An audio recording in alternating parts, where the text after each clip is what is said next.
आज हमारे साथ जैसा कि आप देख सकते हैं सैयद तस्नीम हैदर शाह साहब मौजूद हैं और आज का जो इंटरव्यू है ये बहुत बड़े इंकशाफात के साथ भरपूर किस्म के इंकशाफात के साथ ये इंटरव्यू होने वाला है, क्योंकि जो इत्तलाआत और जो चीज़ें इस वक्त हमें पता चली हैं शाह साहब की ज़ुबानी आप सुनिएगा कि किस तरह से मीर बलाज जो कि रिसेंटली कत्ल हुए हैं उनके पीछे असल मुजरम कौन है।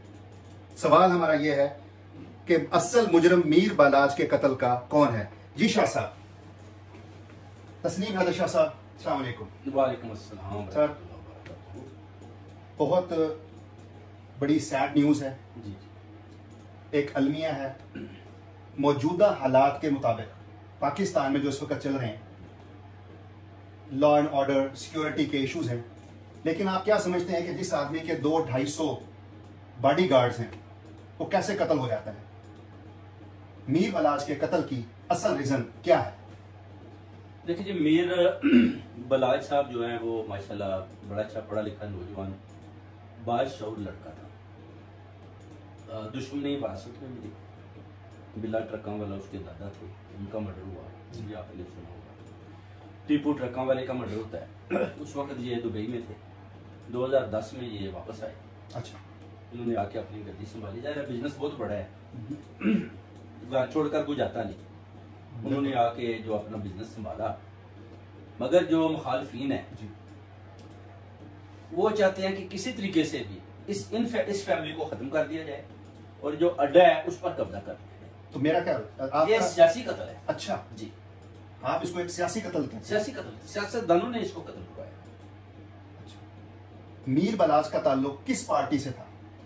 मीर बलाज को डॉक्टर यास्मीन राशिदा साहिबा ने खान साहब के साथ मिलाया था। खान साहब मीर बलाज के पास भी गए थे। अच्छा, और उन्होंने पीटीआई ज्वाइन भी की थी। अच्छा, तो ये जैसे ही 9 मई वाला वाकया होता है उसके बाद ये क्या करते हैं कि मीर बलाज के ऊपर भी प्रेशर डालते हैं। पहले तो पुलिस के जरिए बहुत ज्यादा मीर बलाज को तंग किया जाता है। वो अपने जितने भी बॉडीगार्ड बाहर लेके निकलता है उसको पकड़ लिया जाता है, उनके बॉडीगार्डों को उनसे राइफलें ले ली जाती हैं ताकि इसको ज्यादा से ज्यादा तंग किया जाए। फिर 9 मई के हवाले से उसको प्रेशराइज किया जाता है कि आप मजम्मत करें। 9 मई के वाकयात के बाद वो मजम्मत करता है। किसने कहा? एस्टेब्लिशमेंट। एस्टेब्लिशमेंट ने मीर बलाज से कहा कि आप इसकी मजम्मत करें, पीटीआई छोड़ें और आप शाह साहब बहुत बड़ा इल्जाम है, पीएमएलएन को ज्वाइन करें। अच्छा, क्योंकि आपके जो वालिद थे टीपू ट्रकों वाले, उन्होंने सारी उम्र पाकिस्तान मुस्लिम लीग को सपोर्ट किया, बिल्कुल किया। मगर जैसे ही टीपू ट्रकों वाला का मर्डर होता है, शरीफ बरादरान में से कोई भी मीर बलाज के पास अफसोस के लिए नहीं जाता, जिसका मीर बलाज को बहुत दुख था। इसलिए उसने खान साहब को चूज किया। नई शौर की आपको पता है, न्यू जनरेशन है। उसके बाद जब वो इस दलदल में फंसता है तो फिर उसको जबरदस्ती मजम्मत करवा कर हमजा शहबाज शरीफ के पास। शाह साहब, मैं यहाँ पे आपको रोकूंगा। ये जो मीर बलाज साहब का कत्ल हुआ है और इससे पहले इनके वालिद टीपू ट्रका वाला का कत्ल, उसके क्या मुहर्रकात थे? आप क्या समझते हैं कि उसके कत्ल में कौन मुलव्वस था? कोई ऐसा नाम जो इस वक्त टीपू ट्रका वाले को कत्ल करवाने में बेसिकली तो उसको तीफी बाटी ने कत्ल करवाया। तीफी बाटी जो कि इस वक्त इसका भी जी, अच्छा, इसका भी मर्डर करवाया। तीफी बाटी को जो अपना मीर बलाज की जो वालदा है वो कॉल करती है कि आप भी बिजनेस करें, आप भी बिजनेस, हम दुश्मनी नहीं करना चाहते। किसने कहा? मीर बलाज की वालदा। मीर बलाज की वालदा, बिल्कुल वालदा, ठीक है, कॉल की अपना तीफी जी कि हम दुश्मनी नहीं करना चाहते, बिजनेस में लोग हैं, तो आप जबरदस्ती हमारे साथ बस दुश्मनी करते जा रहे हैं। हम तो आपका कोई नुकसान भी नहीं कर रहे। मगर ये जो है ये सब 2 नंबरी है, कब्जा ग्रुप है, माफिया है। बेसिकली ये जो सिस्टम सारा चला रहा है, ये पीछे इसके मरीम नवाज या हमजा है। यानी आपके कहने का मतलब ये है कि मीर बलाज के कत्ल में मौजूदा पाकिस्तान के वजीर आजम के बेटे मुलव्वस हैं। हमजा शहबाज मुलव्वस है, ओन चौधरी मुलव्वस है, क्योंकि ओन चौधरी जब इलेक्शन लड़ता है तो उसको सारी सपोर्ट जो है वो सारी तीफी बांट देता है। अच्छा जी जी, ये सारी सपोर्ट तीफी बांट देता है। तो इसका मतलब ये हुआ कि अभी जो अब जब इलेक्शन होते हैं तो मीर बलाज की सारी फैमिली जितने भी लोग हैं, तो 200-250 आदमी काम करता है, उनका 3-4 हज़ार ट्रक भी है, बहुत बड़ा बिजनेस है, सब वोट जो है वो खान साहब को डालते हैं। शाह साहब ये बहुत बड़ी बात है, मैं इसको रिलेट करूंगा। इस वक्त ताज़ा जो एक खबर गर्दिश कर रही है, शेख अफजल मरवत, उन्होंने कहा कि मुझे मरियम नवाज ने कत्ल करने के लिए कोई प्लान किया है, और आप इस हवाले से क्या कहते हैं? आप इस कत्ल को उस कत्ल के साथ कोरिलेट करते हैं? बिल्कुल करता हूँ। तो मुझे इसकी थोड़ी सी एक्सप्लेनेशन दें। मीर बलाज का देखिए मर्डर वो तो हो गया आपके सामने जी, सबको पता है। मैंने अपने व्लॉग में भी बताया कि उसको कत्ल करवाने में ओन चौधरी और हमजा शहबाज उनको पता है कि अगर इमरान खान साहब बाहर आ गए तो मीर बलाज जो है ना वो बेसिकली ये एक बहुत बड़ा जो है ना वो कहीं बहुत बड़ा अड्डा बन जाएगा। अच्छा, इनको रास्ते से हटाती है।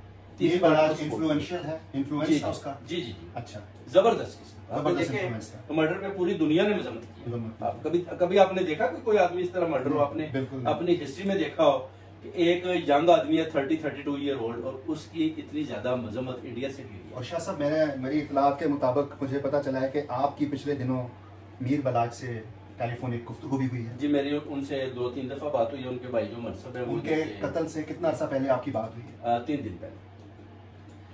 नाजरीन, मीर बलाज के कत्ल से 3 दिन पहले सैयद तस्नीम हैदर शाह साहब की मीर बलाज से गुफ्तगू हुई है। इनसे पूछते हैं क्या गुफ्तगू हुई और उन्होंने क्या कहा। जी, तस्नीम हैदर शाह साहब। उनके एक जानने वाले ने मेरी उनसे बात करवाई। उन्होंने बोला जी कि तस्नीम हैदर से मेरी बात करवाई। मैं कनाडा गया हुआ था उस वक्त, तो उन्होंने उनसे फ़ोन पर मेरी बात करवाई, जिस पर मैंने जब उनसे बात की तो माशाल्लाह ही वाज वेरी ब्राइट। अच्छा, और उन्होंने बोला कि उन्होंने अपनी जिंदगी के ऐसे को मामला की वो उन्होंने बोला शाह साहब हम तो बिजनेस करते हैं। अच्छा। मैंने उनसे उनके वालिद के हिसाब से भी बड़ा अफसोस किया कि माशाल्लाह बड़े नामी ग्रामी आदमी थे, तो आपको भी लोग बड़ा पसंद करते हैं, तो आप गरीबों की भी हेल्प करते हैं। दूसरा अपनी सिक्योरिटी टाइट रखें। ये जितने लोग हैं ना ये आपको डेफिनेटली ये कदम करवाने का सोचें। अच्छा, आपने ये बात जी मैंने उनको बताई। हाँ शाह साहब, आपके बारे में मुझे पता चला है कि 1987 में आप जेल में थे, इचरा जेल में। जी, वहां पे आपकी किससे मुलाकात हुई और क्या उसके बारे में थोड़ी सी रोशनी डालिए। 1987 में मैं इचरा जेल गया। इचरा जेल में जो हनीफ बाबा और शफीक बाबा, शफीक तो नहीं था, हनीफ था, उसके अलावा था बाला बैंता वाला था। अच्छा। उसके अलावा अपना था लबा था एक, और MSF के चौधरी अमीन अरशद, इस तरह अपना अच्छू बारला, ये सारे जितने भी उजरती कातिल थे वो जेल के अंदर थे। और आपसे मुलाकात हुई? मेरी इनसे आज अपना हमारे जो फरूक बंदियाल साहब भी जानने वाले थे। अच्छा, या उनसे भी मुलाकात हुई। शबनम केस। अच्छा, बिल्कुल ठीक। आते तो उनके साथ ही फिर इन सब के साथ भी मुलाकात हुई। उसमें जो मैंने हनीफ बाबे का जो चाल चलन देखा, नायत बेअतबारा और डरपोक और चोर टाइप आदमी था, पीछे सवाल करने वाला। और आपने कहा कि वो उजरती कातिल था। उजरती कातिल तीफी भट्ट का नीफा बाबा से क्या ताल्लुक था? हनीफ बाबा जब अपना उसके वालिद मिस्त्री थे जी, जब अपना बिला ट्रक वाले के अड्डे पर जाते हैं जी, वो कहते हैं कि ये बच्चा आप हम दे दें सिक्योरिटी के लिए, वो दे देती है नीफा बाबा, हनीफ बाबा को जी। वो उधर बंदूक लेकर जैसे बॉडीगार्ड बन जाता है, उसके बाद टीपू का ड्राइवर बन जाता है। अच्छा। फिर एक जगह पर ये जाते हैं, ज़ाहिर है ये अब दूसरी तरफ लागे थे अपना बताशा वसूल करने, जो टीपू के सोर्सेज के बगैर भी ये पैसा बनाना चाहते थे कि चले अभी उसके इल्म में लाए बगैर हाँ जी अपना इन्होंने एक सेटअप शुरू किया हुआ था, जिस पर उधर कहीं जाते हैं उधर लड़ाई होती है, इनसे एक आदमी कत्ल हो जाता है। ज़ाहिर है जब अगर मैं आपके पास रहता हूँ तो पर्चा तो आप पर भी होगा, पर्चा टीपू पर भी हो जाता है। बाद में उनको पता चलता है कि टीपू का इस कत्ल के साथ लेना देना नहीं है। वो टीपू को तो एक तरफ निकल जाता है, मगर इसको जो है ना जेल में डाल देते हैं। इसमें जो इसको रगड़ा लगता है ना इचरा जेल में, ये बाहर निकलता है तो ये अंदर से जो है ना बड़ा खिलाफ हो चुका होता है टीपू ट्रकों वाले, बिल्ला ट्रकों वालों की। ठीक है, उसके बाद शाह साहब आप फिर ये तीफी बट के काबू में आ जाता है। तीफी बट इसको बरगलाता है कि देखो आपके साथ टीपू ट्रकों वाले ने कितनी ज्यादती की। अच्छा, आपने उसका बॉडीगार्ड बने हुए थे आप, ये इन्होंने आपके साथ किया, आपकी तो उन्होंने खबर ही नहीं ली। अच्छा। ये अपने भाई के साथ मिलकर बिला ट्रकों वाले को कत्ल कर देते हैं। बाद में आप देख सकते हैं नवीद सईद जो हमारे जेलम के खारियां के अपना सब इंस्पेक्टर थे, उन्होंने इन दोनों को दुबई से बुलाकर इनका मुकाबला बुला दिया। उसमें भी पैसा चलता है, आपको पता है शहबाज शरीफ ने इनको बुलाया था। शहबाज शरीफ आप कह रहे हैं कि मौजूदा prime minister of Pakistan Tipu ट्रकों वाला के कत्ल में बराह रास्त मुलव्वस थे। बिल्ला टीपू ट्रकों वाले वालिद के कत्ल में, टीपू ट्रकों वाला के वालिद बिल्ला ट्रकों वाला के कत्ल में मुलव्वस थे। इन्होंने किया था, इन्होंने करवाया किया था। अच्छा। और जो अपना नीफ बाबा, शफीक बाबा, उसको फिर शहबाज शरीफ भी कत्ल करवा देता है पुलिस मुकाबले में, ताकि स्टोरी दी एंड हो जाए। उसके बाद फिर टीपू कत्ल हो जाता है। टीपू के बाद अब बलाज जो है वो आता है दुबई से। अच्छा, किस साल में? 2010 में वापस वो आता है, वो आकर अपना उधर बैठता है, जरा बिजनेस है। उसके बाद खान साहब को जब वो ज्वाइन करता है तो ये शहबाज शरीफ, हमजा शरीफ, इन लोगों को इस बात का बड़ा गम है कि ये लोग, इसने पीटी ज्वाइन, हमारी पार्टी छोड़ के किसी और पार्टी के साथ चले।